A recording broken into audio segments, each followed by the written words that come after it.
Okay, so let's start the class. So we start with the revision. So yesterday we looked into logic simulation and synthesis.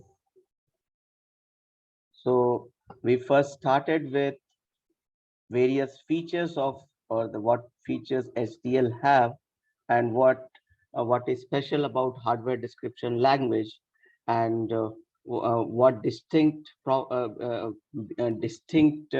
features are there in HDL compared to general programming language. Then we started looking into the various syntax of some of the RTL some of the constructs of Verilog, right?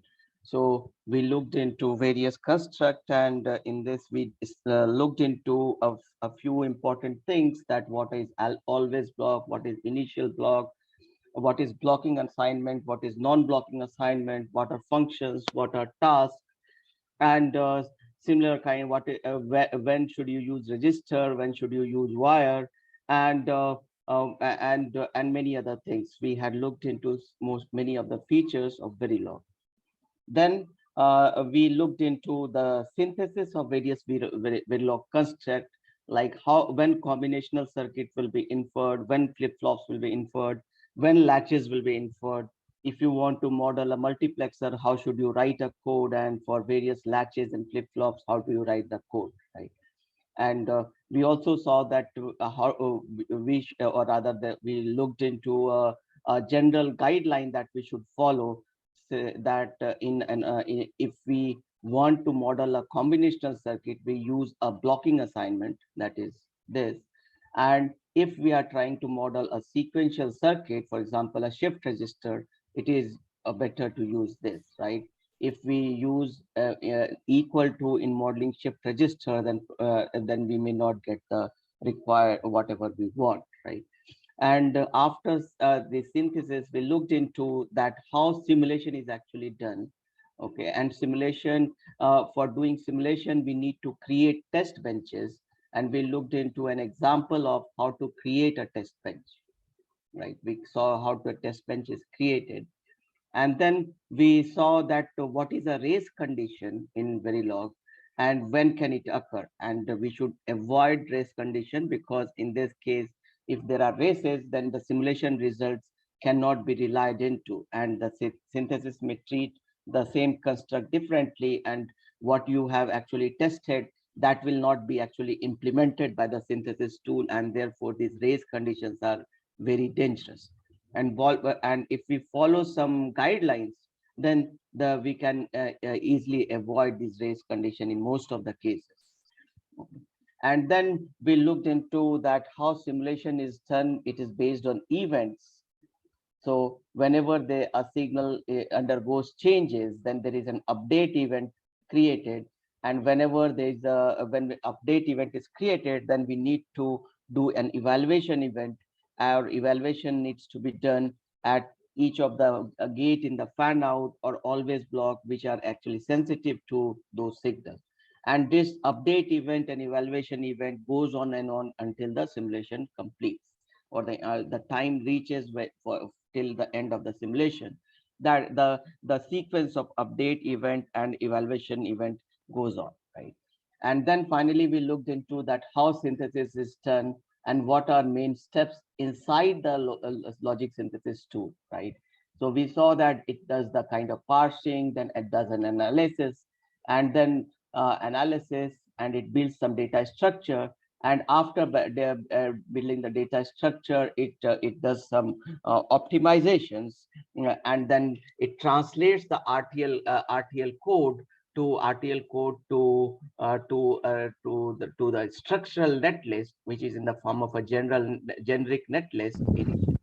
Generic netlist meaning that these are not mapped to the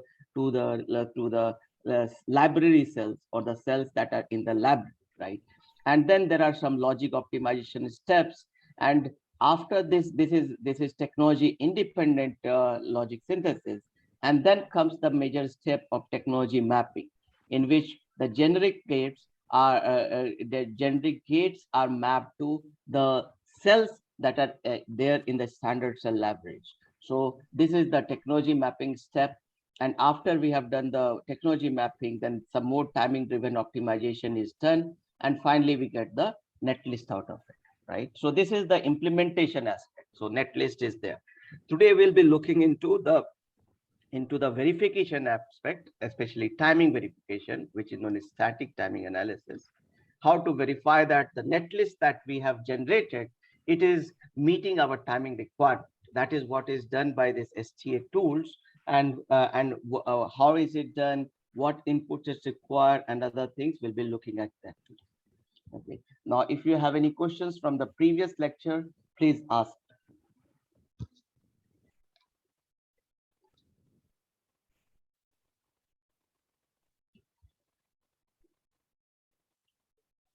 Do you have any questions from the previous lecture?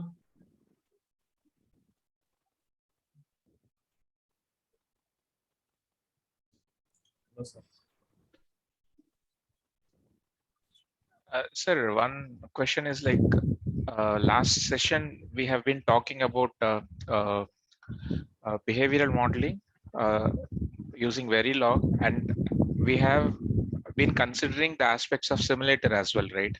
Apart from our circuit logic requirements, we were also looking at the simulator related aspects like the non-synthesizable parts and all. But as a designer, like how do I need to balance like what is my actual circuit and how the simulator aspect of it should be taken care of, sir? So ideally, if you write an RTL code, right? So if you write an RTL code, you should make it clean, meaning that it shouldn't contain the your RTL. You should not have constructs which are not used for synthesis, right? So this RTL that you write, it should contain only those constructs which can be actually synthesized. That is a good coding practices. And whatever you need for your testing and simulation, put everything in your test bench. Okay. So as an RTL designer of your circuit, if we are looking at the functionality and the behavioral model, you shouldn't you shouldn't have in your code, for example, delay, right? Because that will be simply ignored by your synthesis tool. Then why should you write in RTL?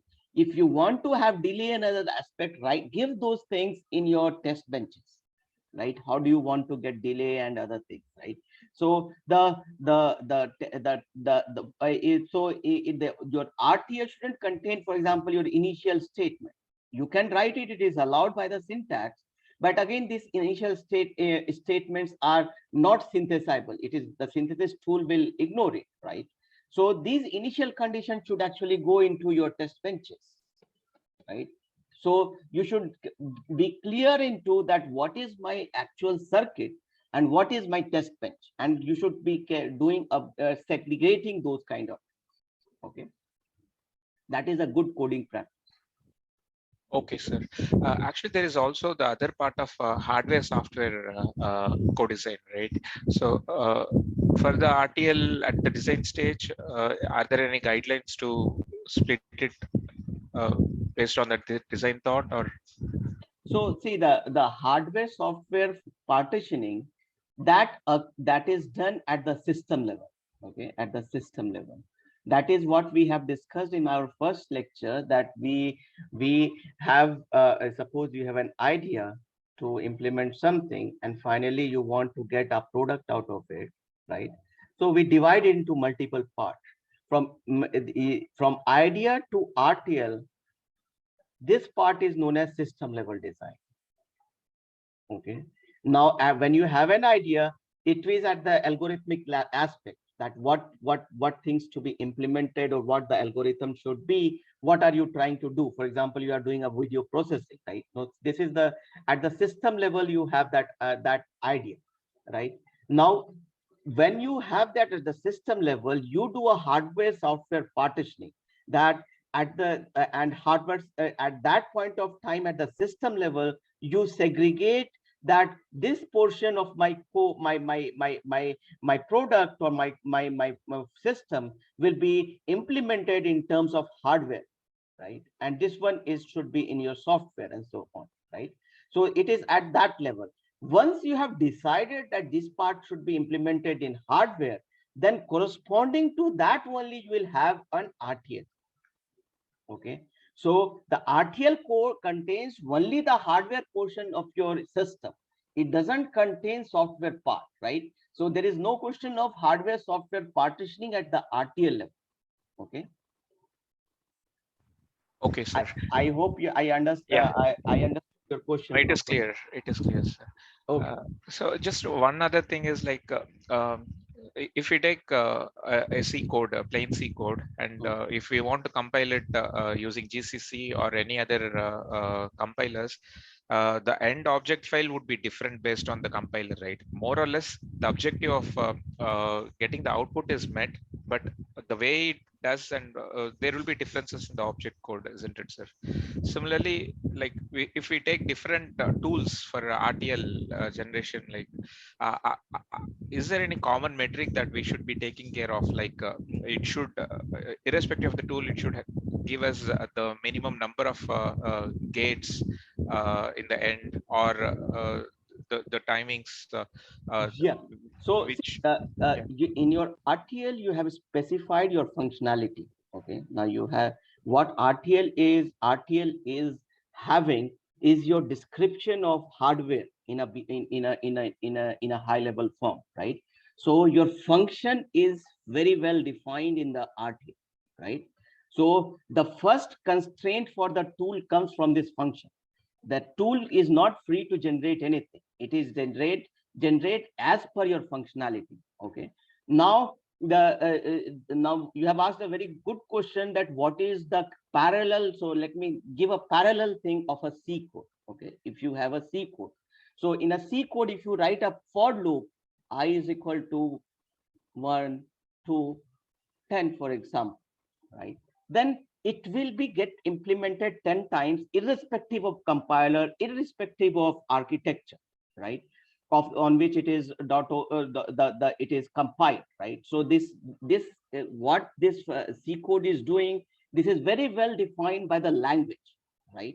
Similarly, if you write an RTL, what that RTL represents, that is defined by Verilog, right? And anything that any compiler, any tool, any platform, if you have written an always block pause edge at the rate of pause edge and d is equal q is equal to d, any compiler or any synthesis tool, it should have a flip flop, right? Nothing else.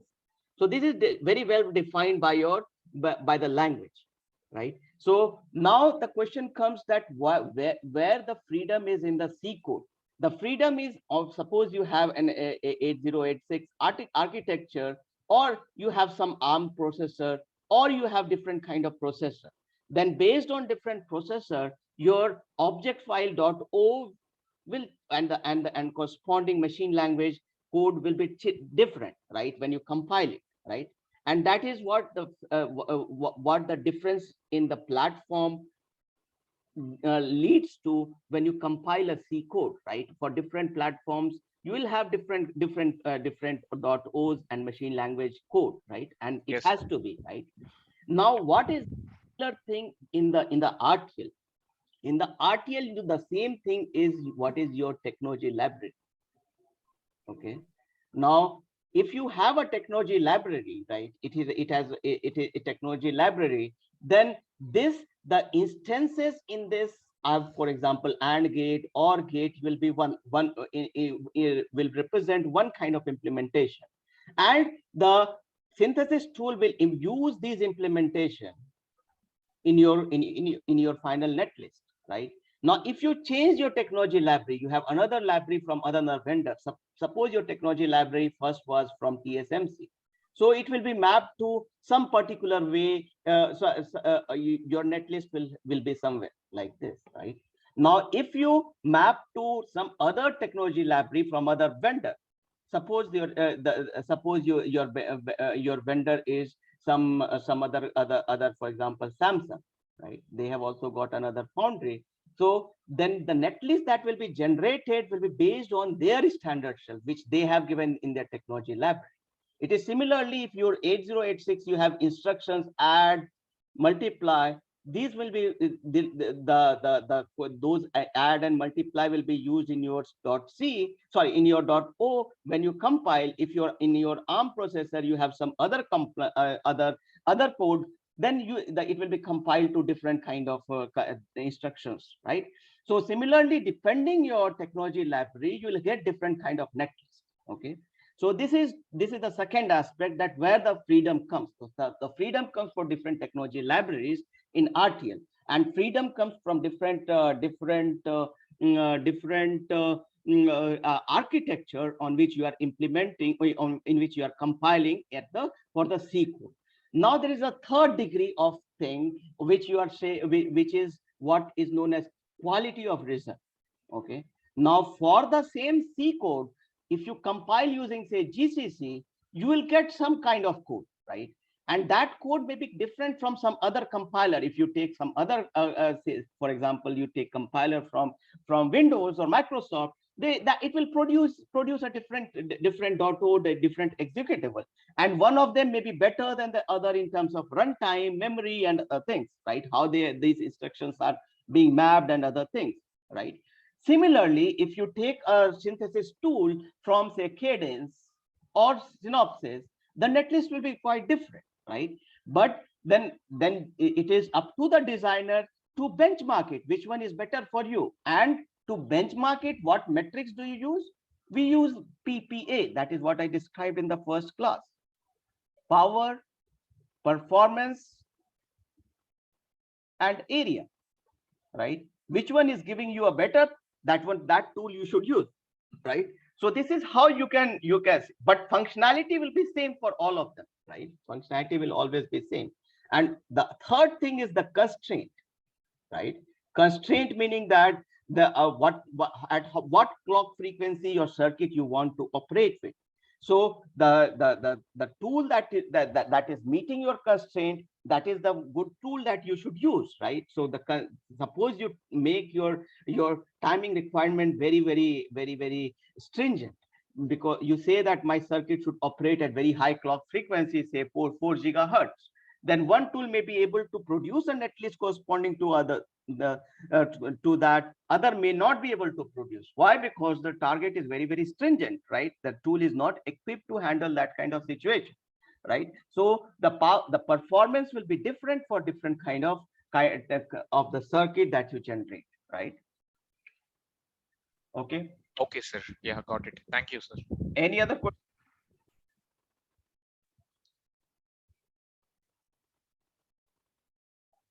Okay, so let's move forward. So today we'll be looking into static timing analysis.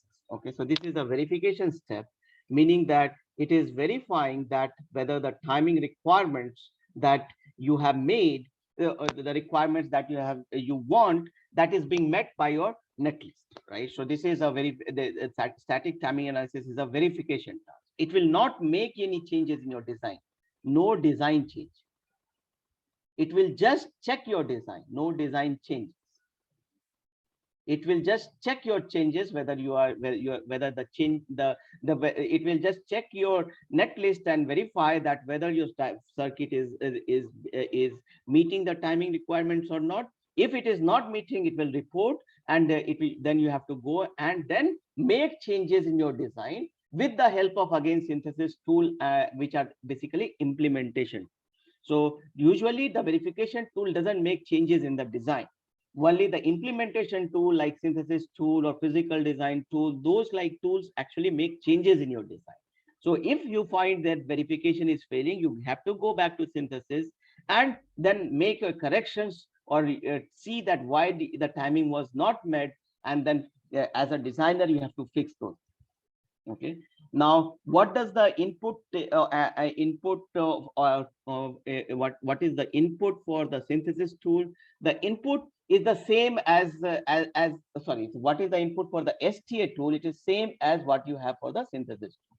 You have to give rather than RTL, you have to give your netlist now for synthesis, right? For synthesis, you wanted to have this RTL, but for STA, what you need to give is the netlist that you have generated, that you must give as, so STA you will need to give netlist, okay, netlist, and then you have to give this library on which was used in the synthesis, and then you have to give the constraints, right? From constraint, it will pick the timing requirement. From library, it will look into that what is the attribute of the various standard cells that are there existing in the netlist, right? So netlist, the second is library, and third is the constraint. Okay. So we have already looked into the netlist, what netlist is, and that is generated by the tool, right? We didn't look into this library part and constraint part. So first we'll be looking at these two things, library and constraint, and we'll also look into, then we'll go into the STA in more detail. Okay, so in more detail, that how is it done. So first, let us look into the library part, what this library contains. So you know that when you are doing designing, then you are designing in a design house, or you are in your academic setup, you are making designs, or in industry you are designing in the design house, which is different from the foundry, right? Foundry is the place where actually fabrication is done, okay, where the fabrication of the chip is done in the foundry, right? But the designing is done at a separate location, at separate place. For example, you are designing, but you have no access to the fabrication or the fab, right? So how do you do the design? Because see, finally the circuit will be made by the fab, right? In the foundry. Foundry is also known as fab or fabrication plant, right? So finally the fabrication will be done in the foundry. So your circuit will be actually fabricated by the foundry, right? But you are designing, right? So you are designing, so you should know some information or get some information from the foundry about what you are doing, the technology that it will be using, and many other information, right? And that the delay of the gate should be, the delay of the transistor should be, the behavior of the transistors, how fast it is, how slow it is, and so on, right? So all those information are actually captured and put into what is known as PDK or process design kit. Okay, so foundry shares a process design kit with the designer, right? So they give you this, they give this designer, and this from this process design kit, either this library can be derived, can be generated or characterized, or the foundry itself can give you the library. So from where do we get the library? We get the library from the foundries, or using the PDK, it can be generated. Okay, so the first question regarding from where did we get the foundry? Sorry, from where did we get the library? We got it from the foundry, or it was designed with the help of the PDKs and then made available to us. Right. So as a designer of or as a designer of an ASIC, you are actually typically not required to make changes in this library. You simply need to use this library. But a little bit of understanding of its content is very important, because the cells that you're using in your design, those are existing in this library only, right? So if you need to debug, you might need to go into the library and see, right? So how many of you have actually seen a library? You can write in the chat box. Let me see that. If you know these things, then I'll be going very much faster.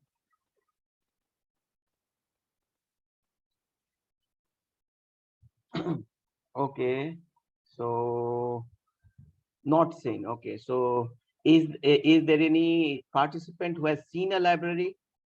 Okay, so most of them have not seen it, right? So please go today and see. you will get some library like slow.lib, or if you don't have, you cannot find it, then ask the TAs that where the library is, right? So go and look, that is an ASCII file, meaning that you can open in an editor and then just see, right, that the content of the library.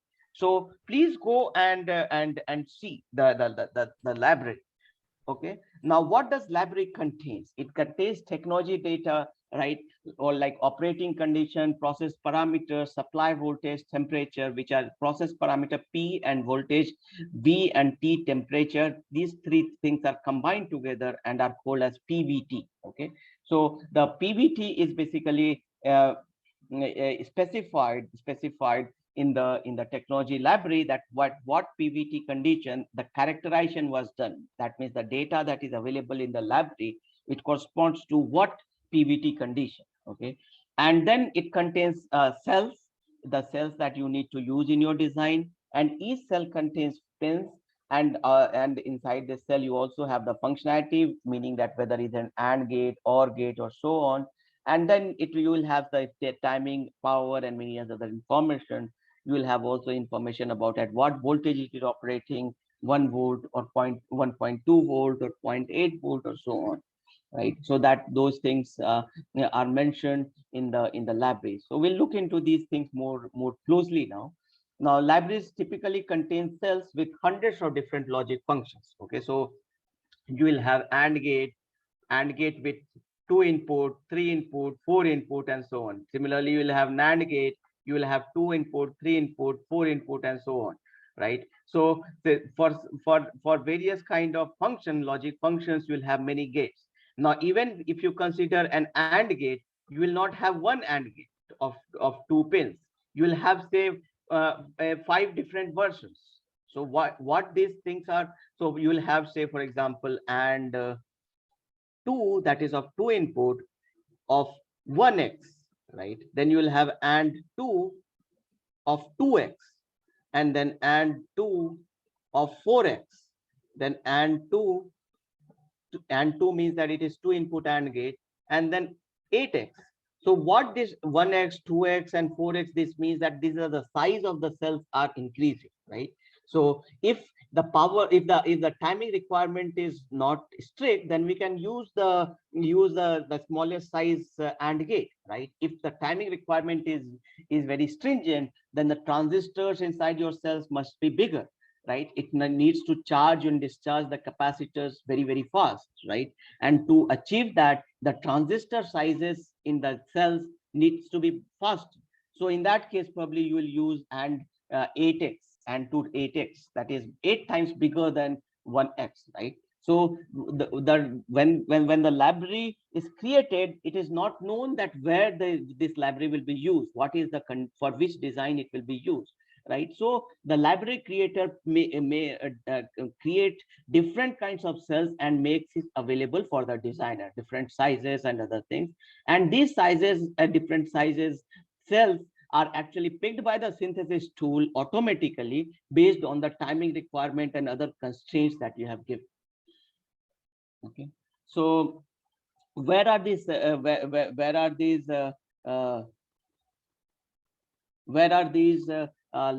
used? So these libraries are used throughout your RTL to GDS flow, throughout your ASIC design and verification process. These libraries are used, right? So in synthesis, we have seen, in STA, we will see today, right? These libraries, how these libraries are used in power analysis, in verification, design for test, in physical design, at all these steps, or VLSI design tasks.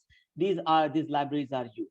And what is the format of this library? So this is in the Liberty format, which was invented by Synopsys, right? So it is not that it is used only by Synopsys, it is used by all the tools, Cadence tools and others use the same format, the Liberty format, for consuming the library, reading the library and writing the library. Okay, so this Liberty is the name of the format that in which the library is written. Okay, so tools, but this Liberty format is an ASCII format, meaning that you can use the editor and see. Okay. So Liberty format is simple ASCII format. Format defined such as format defined such that timing, power, area can be computed with reasonable accuracy. Now, what is the structure of this library or library files or technology library files I'm showing here in this figure? Okay, so at the top there is a header which contains information of the PVT condition, scaling factor, units, and the information regarding characterization conditions and information that are valid for all the cells and pins in the design. So the global information is put in the header, right? Then library contains a list of cells, cell 1, cell 2, cell 3, meaning this cell will be say AND gate, inverter, NAND gate, and so on. So different cells will be there. And there can be bigger cells also. Some macros can also be characterized. For example, there can be multiplier also. There can be adder also in this in this technology libraries. And memory blocks can also be there in the technology libraries. Okay, so now cells for each cell you will have an area defined, that how much area it consumes, then the cell leakage power, how much leakage power it will consume, and then it will have list of pins. For example, if you have an AND gate, 2-input AND gate, then you will have input A1, input 2, and then the output, right? There will be 3 pins in that case if you have a 2-input AND gate, right? Now, on each of the pin, you have information like what is direction, whether it's input or output, and what is the capacitance, functionality. So these things you need not remember what I'm saying. So this is just for your information. You should actually go and see the library, and as you work, you will automatically remember these things, that from where the functionality is. It is on the pin. It is defined on the pin. Where is the timing arc? If I want to see how the delay was computed, then where to look it? So you have to look into this timing arcs inside your library. That will give you information that how the delay for a cell was computed while doing static timing analysis or by the synthesis tool and so on. Now, it will also contain list of power arcs which are used in power analysis. Now, timing arc is used for perform timing analysis or compute delay of the arcs, and power analysis is used to perform power analysis. Okay, so now I'm just showing you an example technology library. So this is a technology library. So here you have the header. So this is the library name, RGA lib 013, right? That is the library name. And then there are some global information, like what is the PVT condition. So here you have voltage, temperature, and processes PVT condition. Then what are the units there?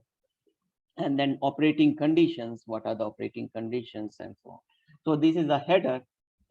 And then you have some information which is valid for all the cells and arcs. These are some tables. We'll see what these tables are. And then you have the cell. In this case, the name of the cell is XOR 2V0X1, right? Now it has got pin A. It is an XOR gate, 2 input into the gate. So you have pin A, pin B, and you have pin Z, right? And on pin Z, you have this function. And from this function, the tool can understand that this is an XOR gate. It is saying A XOR B, right? So this is how the function is defined. And it is defined at the output pin, and the direction is given at the pin level, right? And the leakage power is defined for the cell. And then you have information about delay and slew and timing. These are the timing arcs, right? So we'll look into this in more detail, right? Because these are actually used by the STA tool and the synthesis tool. So we'll go into detail of this timing arcs. Okay. So any questions till now? Sir, technology file or library files are different, both? No, technology file and technology library both are same. Okay. Yes, sir. Yes. Any other question?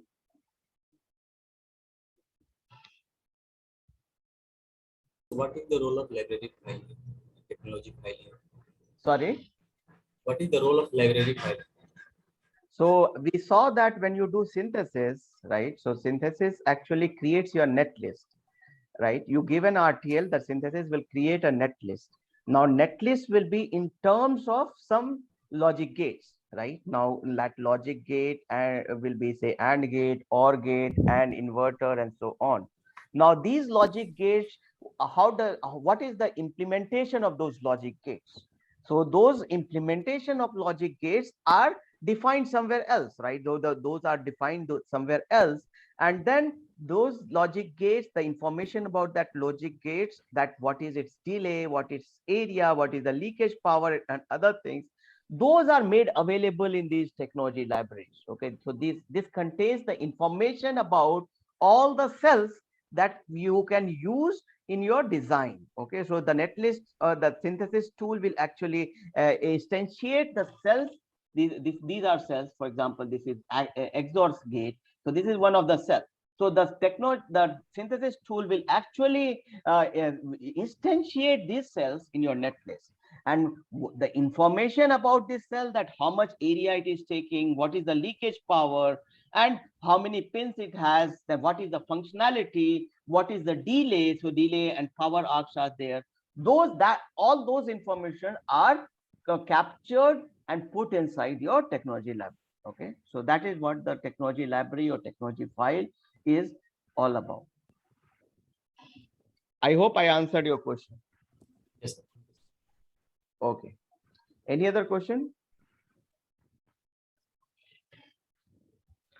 Okay, so let's move forward.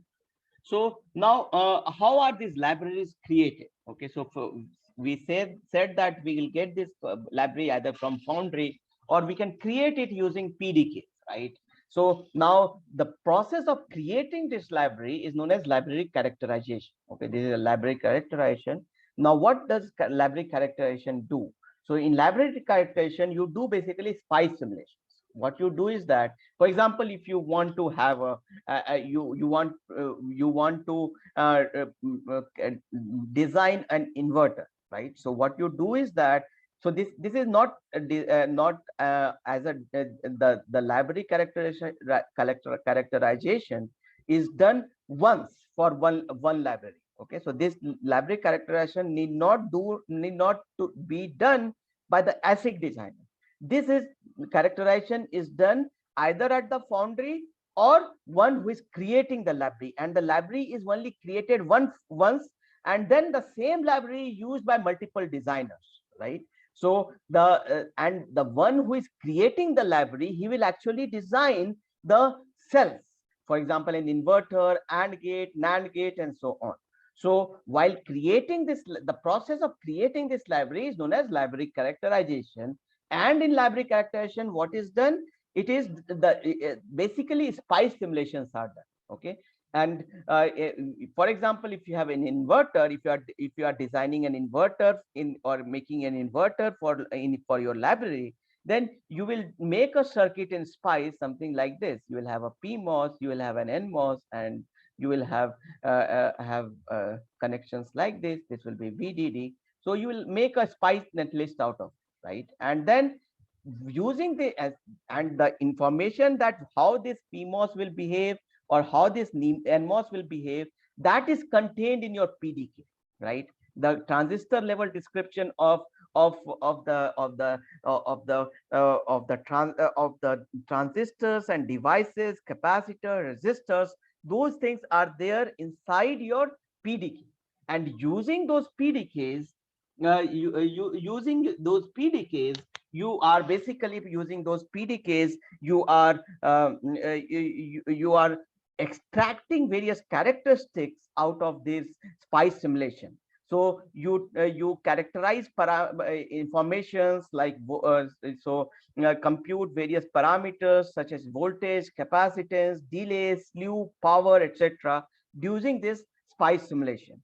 You measure this information and put that information in the library. Okay, so this is a very time taking process. You do simulation for each of the devices, if each of the transistor many times. For example, if you have a transistor you want to characterize, then first you will make this input signal, right, and see that what is the output signal. It will be something like this, right? And then see that how much the delay is, and whatever the delay you got, you put that information in your library. Then change the input signal again, change the slope of it, right? It was faster, Now it is a bit slower, right? You are changing the slew, and the output that will fall slowly, right? Then whatever information you got, you again put into the library, right? So similarly, how much power it consumed, you put that information in library, and you measure the delay, power, and other information by doing lot of simulations and put that information in the library, and this process is known as library characterization. Okay, now why do we do make library? Why don't we do a similar kind of simulation when we are doing ASIC design, right? So one thing can be you have the design and your ASIC and then do the simulation using spice, right? But the problem is that spice simulation is very time taking. It is very time taking, and in time taking, and in your ASIC you will have millions and billions of gates, millions and billions of logic transistors. There will be transistors, many transistors. Now if you want to get do a spice simulation, it will take months or years to complete, right? It is simply impossible to do a spice simulation of such a big circuit using or do a simulation using spice, right? And that's why we don't use the spice. Rather than we use library when we are doing ASIC design, we use a library to compute the delay. So when we are doing ASIC design, we use this library, okay? And this characterization is done only once, right? So spice simulation is time taking, and relevant information from spice simulation are extracted and modeled inside library. So whatever information is required, that you actually put in the library, and this needs to be done only once, right? And it may take months to do, right? That is okay. But the circuit that for which the spice simulation is done, those are very small. For example, if you have an inverter or an NAND gate or so on, those can be simulated much faster than your complete design, which is consisting of millions of transistors. And that's why the library characterization is done at a very high level of accuracy, and that information is made inside all the information relevant to the standard cells. Those are actually made available in the library. And later on, when we use a library as an ASIC designer, the computing of delay, power, etc., instead of using spice, what we do is that we use the library, and it will be orders of magnitude faster than spice simulation. It will be, say, 100 or 1,000 times faster than simulation, right? It will that many faster than the spice simulation. In delay calculation, if you use technology library, then it will be very fast, right? And that is the main motivation of creating this library and using in the design flows, rather than doing the simulation again and again using spice to verify that your circuit is timing safe. Okay, any questions till now? Yes, sir. So what is role of PDKs in library characterization? So see, when you are doing library characterization, you have designed at the transistor level, right? You have designed at the transistor level, that you have made an PMOS and you have made the NMOS, right? And you have made this netlist, spice netlist, and you want to do the simulation. But what is this characteristics of PMOS? For example, if you apply a voltage of 1 volt, how much current will flow, right? So you need to know the transistor level characteristics for doing the spice simulation, right?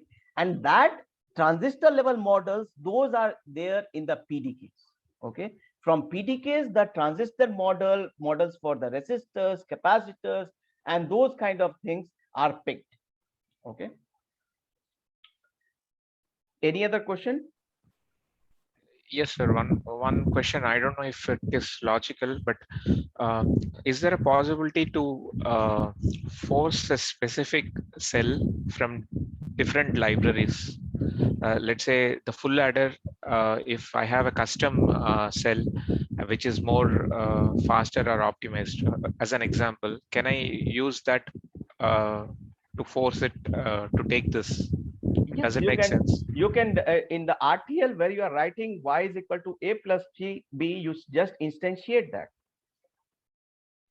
The synthesis tool, if you have already instantiated something, it will do nothing for it, right?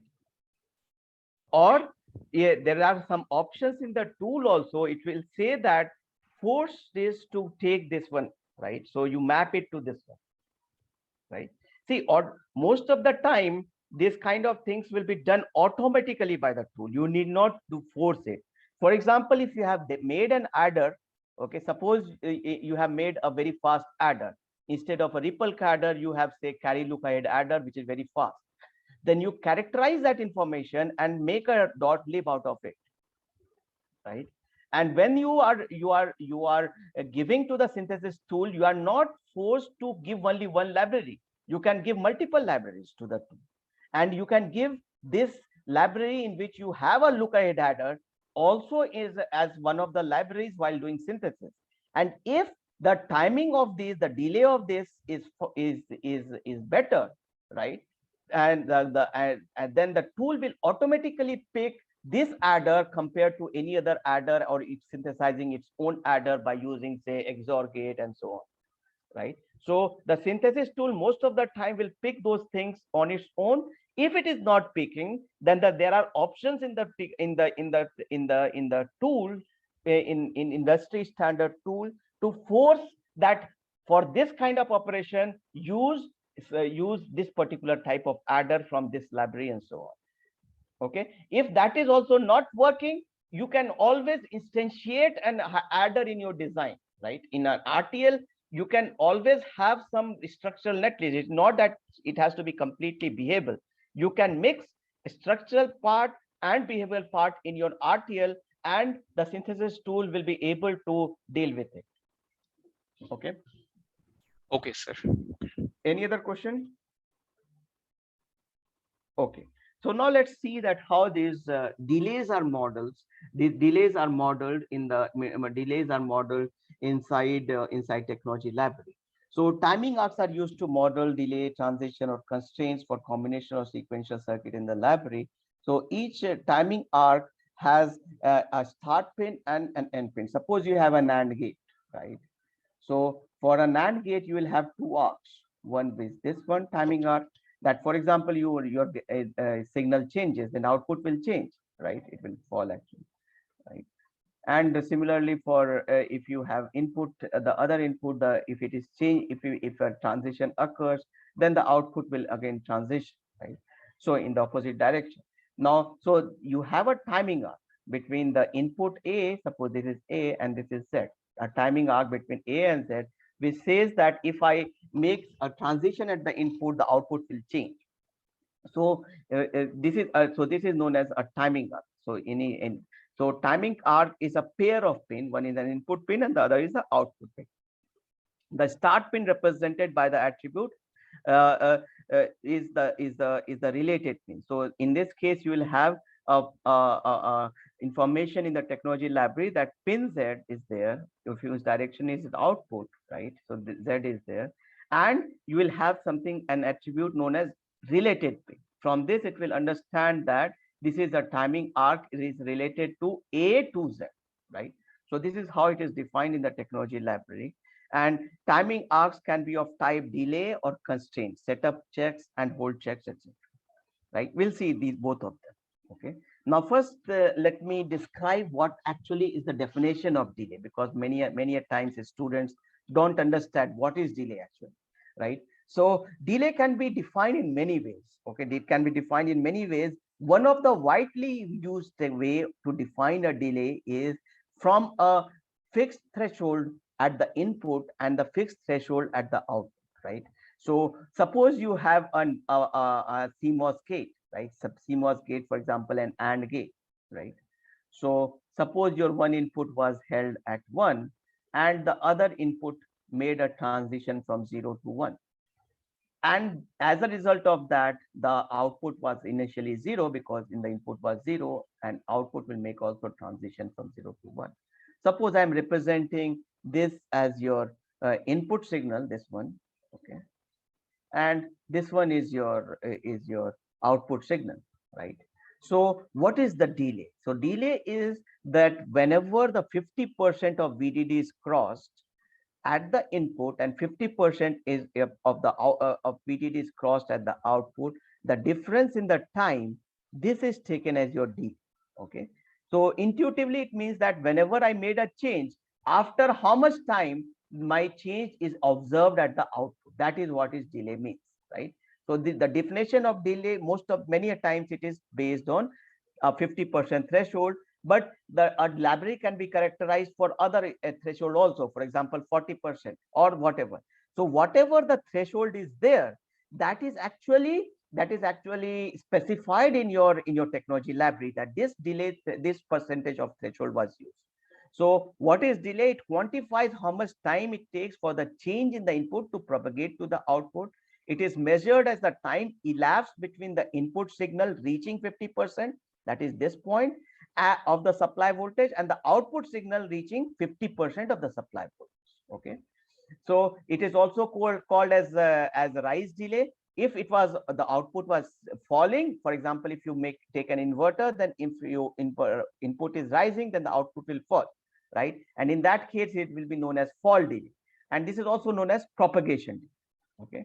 Now let us look at another definition, which is known as slew. Again, the students confuse what is slew. So it is basically measuring that how a signal is rising, how fast it is rising from 0 to 1, or how fast it is falling from 1 to 0, right? That is what intuitively a slew means.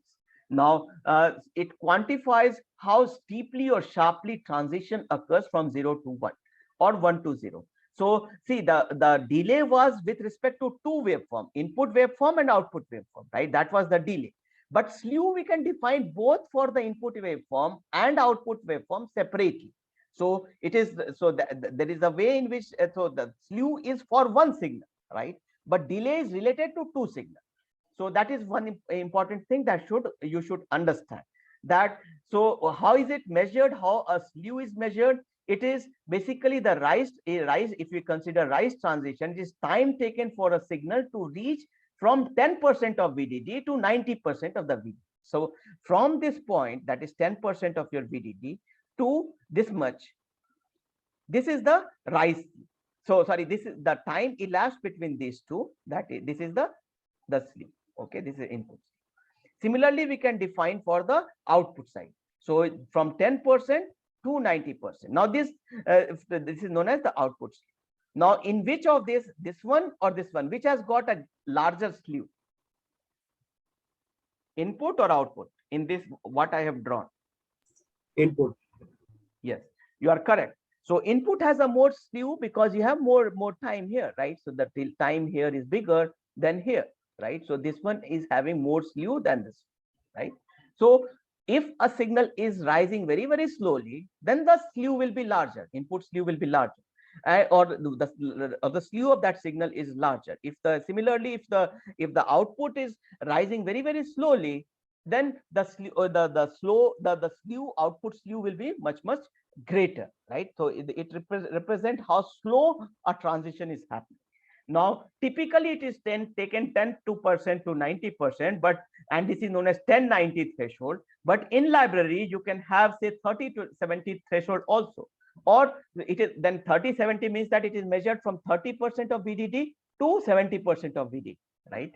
So in advanced technology node, you have usually 30-70 threshold or 20-80 threshold. Why could be that the reason? Can anyone guess? That in advanced process nodes, usually you have a 30-70 threshold rather than 10-90 threshold. Any guesses?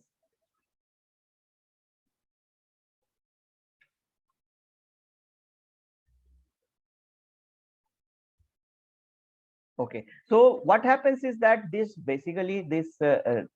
slew is assuming your waveform that you are getting is linear. Okay, from here to here it is like a line. So it is 10-90% is a kind of region where the signal is linear, and that's why you can extract a slew there, right? Now at advanced process node, it happens that this signal becomes non-linear, highly non-linear. And therefore, if we take 10% to 90%, then it will be falling in your non-linear region, right? So if we take advanced technology nodes, then the waveform will be something like this that you will get, right? So if I take in this part, it will be having a it will there will be a longer tail in this region, 10% and 90%, and that will actually be not be able to distinguish properly that which signal is rising slowly or faster. And therefore people the library characterization, people take 30% to 90%, sorry, 30% to 70% as a threshold in advanced processing. Okay, any questions till now? These are very two definitions of delay and slew are very important. Okay, and unless and until you understand these two things, you will be not able to understand your static timing analysis. For understanding static timing analysis, you should be very clear what a delay means, what a slew means. Okay, so the slew is also known as transition time. For if it is rising, it is known as rise transition time. It is falling, it is fall transition time, or it is also known as rise time and fall time. Okay, so this slew, right? Any questions?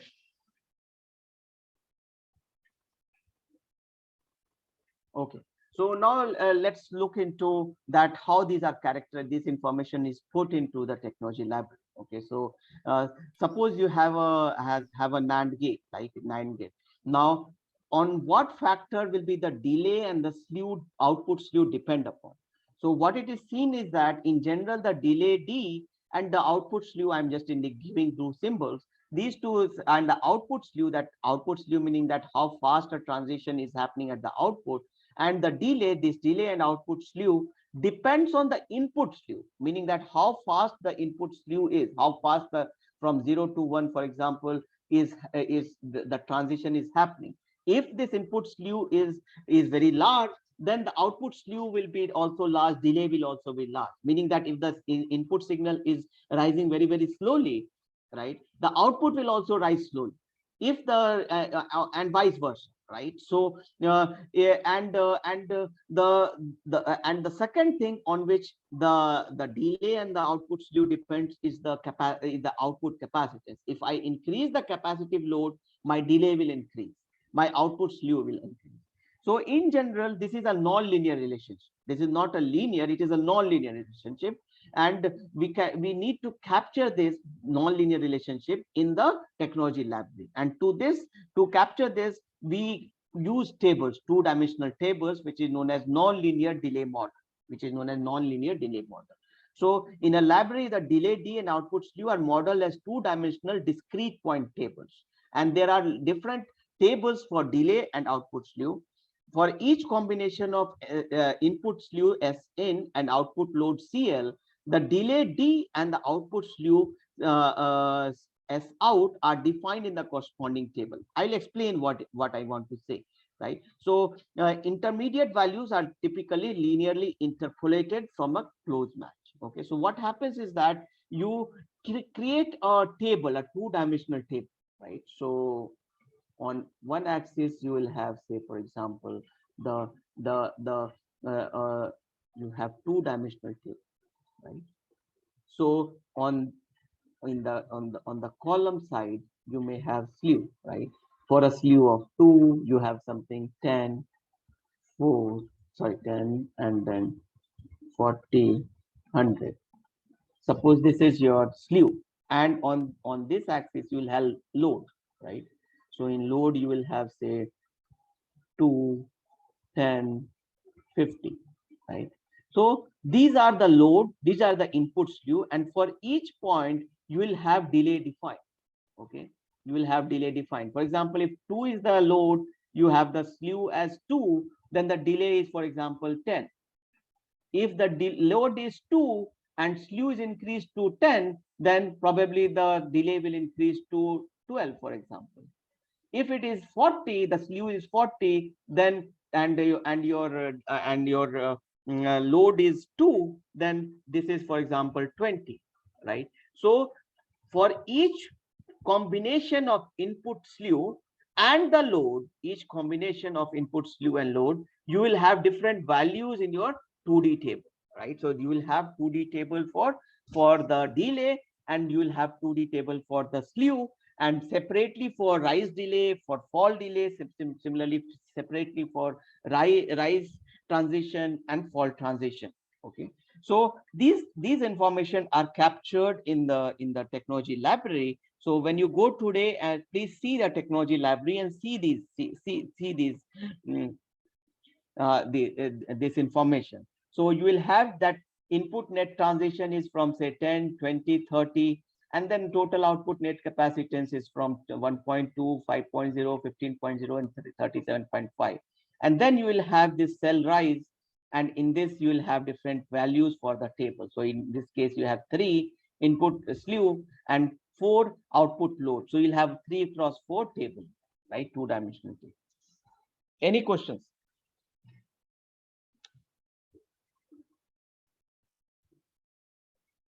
Okay.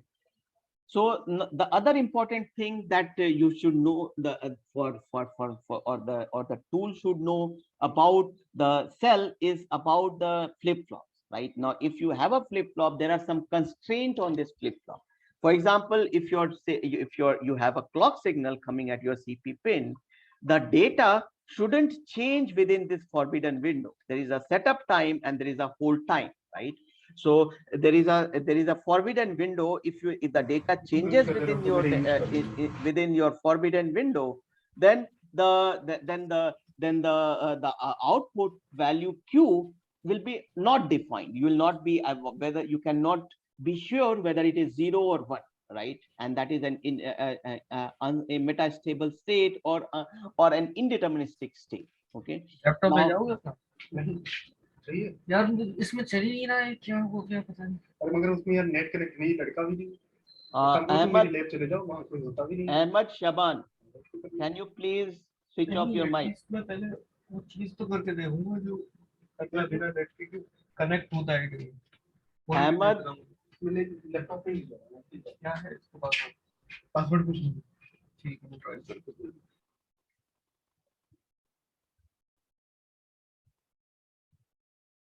Okay, so please try to be more careful while you are attending the class.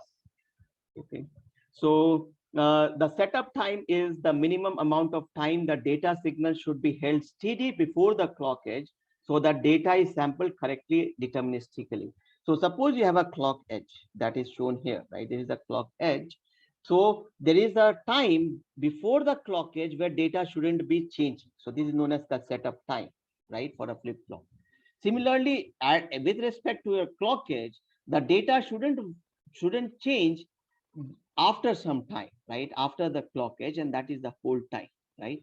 So the setup time and hold time are characterized by the cell designer, and that information is also put inside your technology library. Okay, so many a time a student doesn't know that from where did the setup time come in your timing report when you are doing a timing is STA. So when you are doing STA, meaning static timing analysis, then the setup time and hold time are for the flip-flops. Those are actually coming from these libraries, the library. And in library, there is an information of setup time and hold time. Now, on what factor the setup time and hold time depends on? Will anyone want to answer this? On what factor the setup time and hold time of a flip-flop depend upon?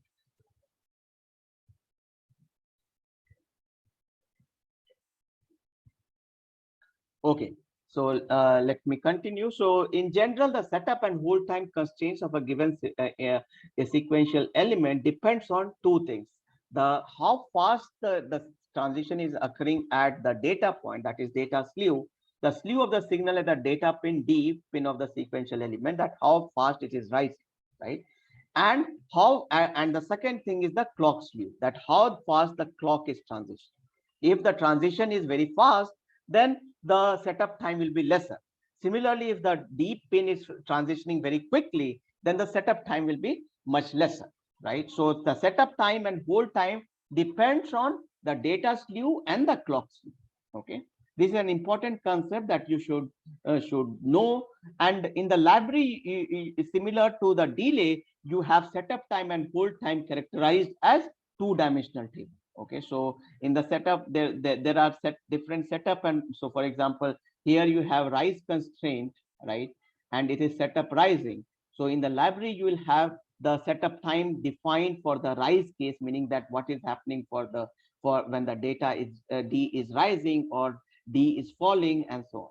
So in the library, the setup and hold time constraints are modeled as two-dimensional discrete point tables.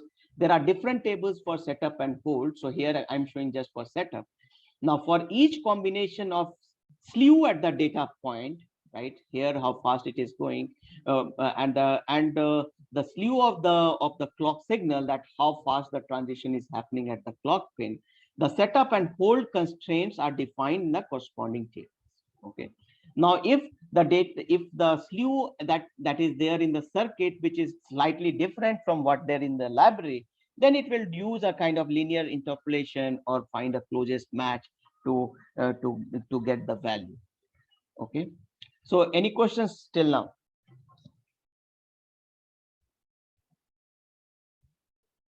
So what are these variables? Constraint pin transition and related pin transition. So the constraint pin transition is I think the D pin, the transition at the D pin is the constraint pin transition, and related pin transition, or I may be wrong in whether the constraint relates to D or clock relates to D, right? So these are basically representing the transition. Okay, so see, whenever you have a 2D table, it will tell that from what are the various values in the 2D represents, right? And that is specified in this template, this table template, index 1. And here you have this index 1, meaning that this 2D table, the indices in the 2D table needs to be taken from this template. Okay, now in this template, what are the variables that are there, that is specified by this constraint pin transition and related pin transition. One of these constraint pin transition relates to, or one of these transition actually relates to D pin, and other relates to the clock pin. I do not exactly remember which of them actually refers to the clock pin and which one to the D pin. Please see the documentation which is freely available, of Liberty, right? Liberty documentation, where you can find out which of these constraint pin transition relates to D pin, slew at the D pin or the clock. Okay. Sir, yes. So is there any rule while writing STC file to not violate this constant? So we are not talking about SDC file right now. We are talking about the .lib file, right? The technology library file. So I'm not able to get your question. Can you rephrase it?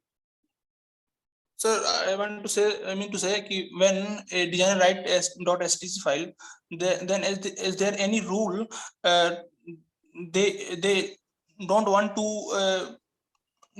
to just not violate this constraints, like what they want to optimize your delay or transition, etc.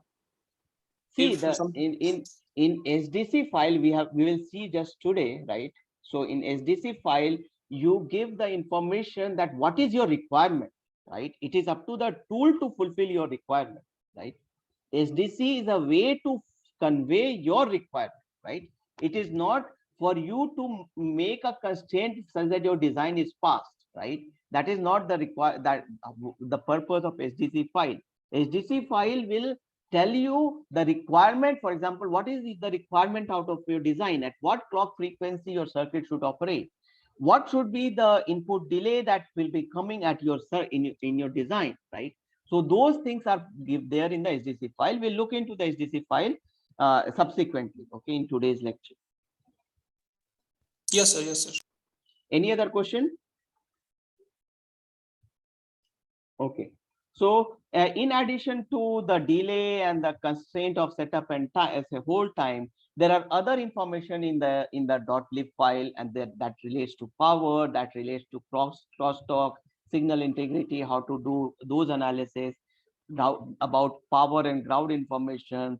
Then there are some SDF condition, when condition, then wire load model, and there are many other attributes which could be vendor specific. Okay, and there are other kind of delay model as well, which are known as CCS model and ACSM model. So the delay model that we discussed today, that was non-linear delay model, NLDM.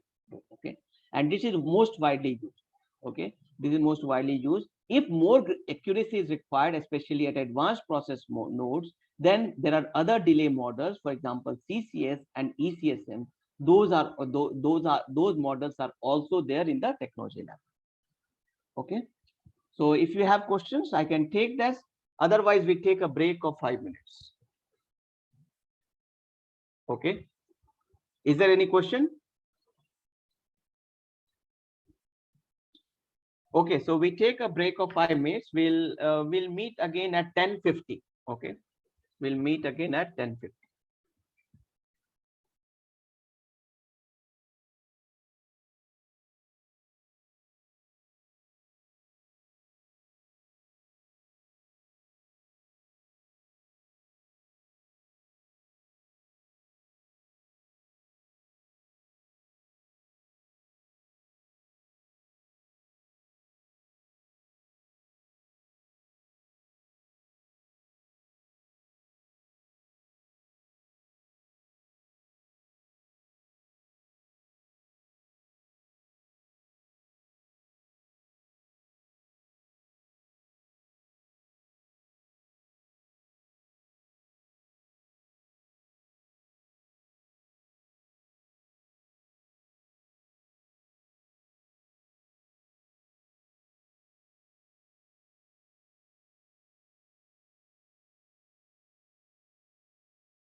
Okay, so let's restart. Can you hear me?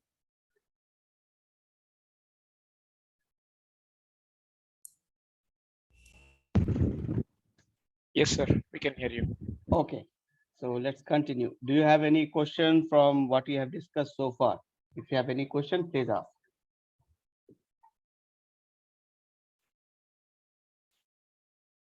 Okay, so let's move forward. So now we look into the basics of static timing analysis. Okay. So the first question is what does static timing analysis do? So how many of you actually have run static timing analysis tool, right? So there are tools like Tempest, and there are some open source tools like OpenSTA, and also the in industry there is Prime Time, which is widely used. So do you have any idea about what is static timing analysis? And if you have, please just write it down, or not. If you have no idea about STA, just write it down in the chat box. Okay. So is there anyone who has any idea about what STA does? What timing analysis does? Okay. So it seems that if anyone want to say something, please feel free to say. Okay. So I guess that no one knows what is static timing analysis. So let's discuss it right from the very basics. Okay. So so static timing analysis ensures that the circuit is in a valid state at each clock cycle. Okay. What we mean by valid state, we'll just look. And this static timing analysis is used for synchronous circuit. Okay, for synchronous, meaning that you have flip-flops and the flip-flops changes state whenever clock comes and so on. So this is the verification methodology of static timing analysis is applicable for synchronous design. Okay. And what is a synchronous design? What are the valid state? We'll just look into it. Okay. Now, this static timing analysis, it verifies that the given design is capable of operating a given frequency, and this given frequency is in the .sdc file that we will see later. And the information of frequency comes from the constraints. Now, it ensures that a design does not have setup or hold violation. Okay. So there are three things that are checked. For the first thing is that it ensures that a circuit is in the valid state at each clock cycle. Okay. The second thing, it ensures that the design is capable of operating as a given frequency. Okay. And third thing it ensures is that there is no setup and hold violation at each of the flip-flop. We saw that there is for a flip-flop, if the clock comes, the data shouldn't change for some time. That is the setup window. And if after the clock age, the data shouldn't change for some time after the clock age also, and there is a hold window, right? So this setup and hold window verification is also done using static timing analysis. Now, it is verification is done without test vector. See, this is static timing analysis. Static means that which is not changing, right? Static is stationary, right? So in this case, the verification is done without applying test vector. So yesterday we saw simulation. In simulation, what we do is that you have a model and you apply inputs, right? You give test vector 0, 1, etc. at the input and see the output, and that is what simulation is, right? So it uses test pattern or test vector. But in static timing analysis, we don't use any patterns and the input. What it does is that it assumes everywhere wherever required that worst case is existing. Okay, so if the timing arc is coming from two different paths, then the worst will actually go through it, right? So that is what the static timing analysis is done. So it ensures that design will not have setup and hold violation for any test vector, right? It is not doing for a test vector or a given test vector, but it is doing for that your design will work for any test vector, and to ensure that this will happen, the STA tool is always computes worst case scenario and takes a pessimistic view wherever possible. Okay, so it takes the pessimistic view and does the analysis, and that's why it is very fast. The static timing analysis is very fast. Okay, so just to summarize that, what is difference between an STA and simulation? In STA, no test vector is required. Okay, in simulation, test vector is required. And in STA, no check of functionality. In STA, it doesn't check that whether your AND gate is correct or not, right? It simply verifies your timing, whether the timing of this AND gate is correct or not. That is what the purpose of STA is. It is not checking your functioning. Simulation, the purpose is to check the function.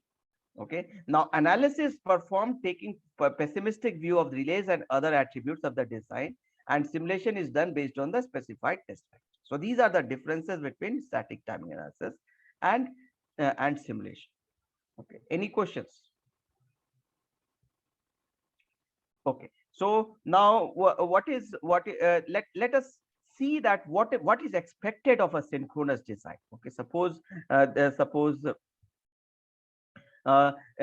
is a design like this, right? So the static timing ensures that your synchronous design works as per or the design is working synchronously, right? That is the whole idea of static timing analysis. So to understand that what is a synchronous behavior, first look at a simple circuit. Okay, suppose you have a circuit like this. You have a simple circuit like this. You have an input, you have one flip-flop, another flip-flop, and then you have an output. And the clock is coming from here, right? So, and these are buffers, for example, C1 and C2 are buffers. Just it is introducing some delay and so on. And here you have, again, you have some delay elements, right? And because of that, the whatever is coming at Q, it will go to D after some time, right? So assume you have a circuit like this. The value at the input in are, suppose, in different clock cycle. In the first clock cycle, you have A, you have in the second clock cycle at B, in third clock cycle, you have C, and in the fourth, you have D at the input at this point. Okay. Now this A, B, C, D will be actually 0 or 1, right? So for the sake of easier understanding, I am giving different identifier, calling it A, B, C, D, right? Actually, A, B, C, D will be either 0 or 1, right? That is what the digital circuit works on, right? But to help us understand that what is actually happening, we'll just say that it is A, B, C, right? Different inputs are coming at the input, right? Now, during the first clock cycle, the value at FF1Q and FF2Q, suppose it was P here and Q here, right? So it is given, suppose whatever an arbitrary value P and Q was at this Q, the FF1Q, so this is FF1 instance, and its Q pin is there. Here FF2 is there and its Q pin is there. The values are P and Q, right? Now, if the circuit behaves as a typical synchronous circuit, what are the expected values at subsequent clock cycle at this point, right? So what will be the value here, here, here, here, here, here? This is the question. So can you think of it and tell me the answer? What will be the value here?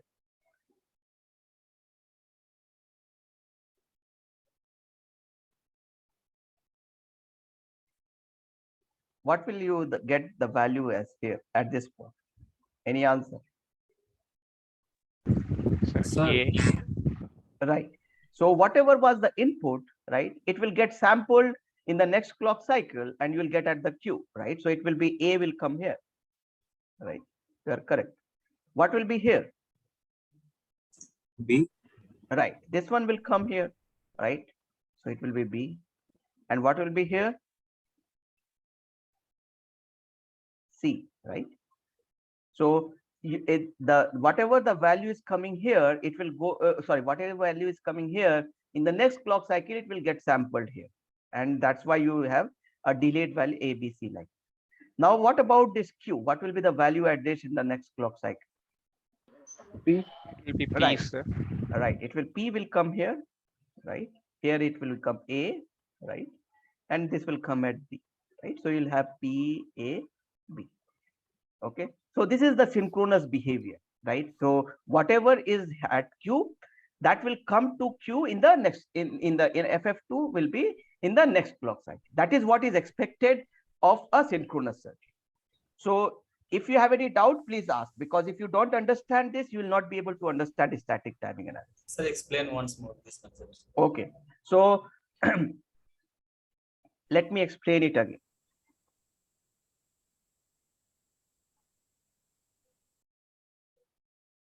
Okay. So suppose you have a value A here, right? And it goes through this delay element. Suppose the delay element D1 has delay much smaller than the clock period. It has delay much smaller than the clock period. So that A will come here, right? And so you applied A here, right? So by this time, it will come at this A will come at the D pin, right? And the next clock comes, whenever next clock comes, that D will go to the Q, right? So you will have A here, right? Now, in the next clock cycle, B is applied. Suppose this was 0 initially. Now you made it 1. That is what B is there. So 1 will go and through here and reach D pin, right? And whenever next clock comes, that is third clock edge, you will get B here, right? And similarly, what is happening? What if you C came here, right? After it propagated through D1, and D1 delay is much lesser than clock period. So at D1 at D pin of this first flip FF1D, you will have a value of D here, and you will get in the C here, and you will get a value C here, right? So you'll get A, B, C, right? Now, if we look about for this flip flop, the value initially was P here, right? Initially, we said in the first clock cycle was P. So, and this D2 delays assume that it is less than 1 clock period. If it is more than 1 clock period, it will not have a synchronous behavior. If this delay is less than 1 clock period, then this Q will propagate and reach D point. And whenever next clock edge comes, suppose these C1 and C2 delays are very less. Assume that these are very less. C1 and C2 delay are very less. Then you will get the value of P here, right? And in the next clock cycle, you will have A here, which will get and propagated here, and you will get A here. And then finally you will have B, right? So did you understand that how we are getting this A, B, C and PAB? Hope I am clear, right?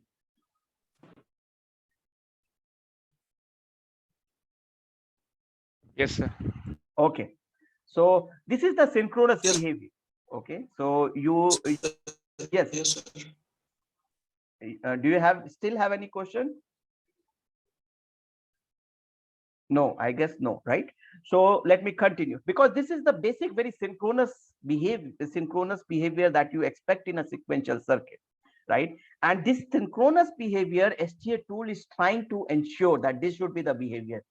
In your circuit, this synchronous behavior holds every time, right? So we can say that the state of the circuit, the state of a circuit is defined by what value you have at the Q pin. So the value at the Q pin in the first clock cycle is PQ, right? So the state is PQ. In the next clock cycle, it is AP, right?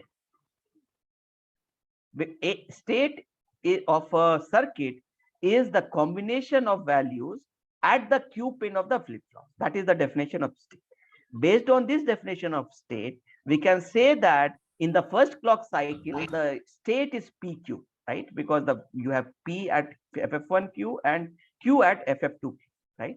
So PQ is in the first clock cycle. In the second clock cycle, it is AP. In the third clock cycle, you have BA and CB in the fourth clock cycle. So these are valid states. If the circuit goes through these states, right, then your circuit is correct. If it is not going through these states, then your circuit is not behaving in a synchronous manner, and there is a problem, right? And understand that this same behavior is checked by your RTL simulation also. When your RTL simulation, you have flip-flops and other things, they ensure this cycle level behavior. If you have one flip-flop, it is going to next flip-flop, then it will ensure that the functionality is, or the synchronous, this kind of synchronous behavior is existing in your RTL code, in your RTL model, right? So the now see, and the RTL mod, when we created the when we were simulating in the RTL model, we didn't know the delay of each of the circuit elements. So we don't know the delay of D1, D2, C1, C2, and D3, right? And that's why we assumed that an ideal behavior, and based on that, we did the simulation. But once we have got the netlist, we have the standard cells instantiated in our netlist, right? You have the AND gate, OR gate, and so on from the library. Now, as I explained in the previous session, the library contains all the information about a standard cell, meaning what is its delay, what is slew, and so on, right? So from the standard cell in description in the technology library, that static timing analysis can understand, can extract values of D1, D2, and based on that, it can do the analysis and ensure that these states are only coming in your circuit. Now, to ensure that this state is there, it uses a pair of flip-flop and an analysis. Before going that what this analysis or the what STA checks or what STA requirements are, let's understand that what problems can occur in this kind of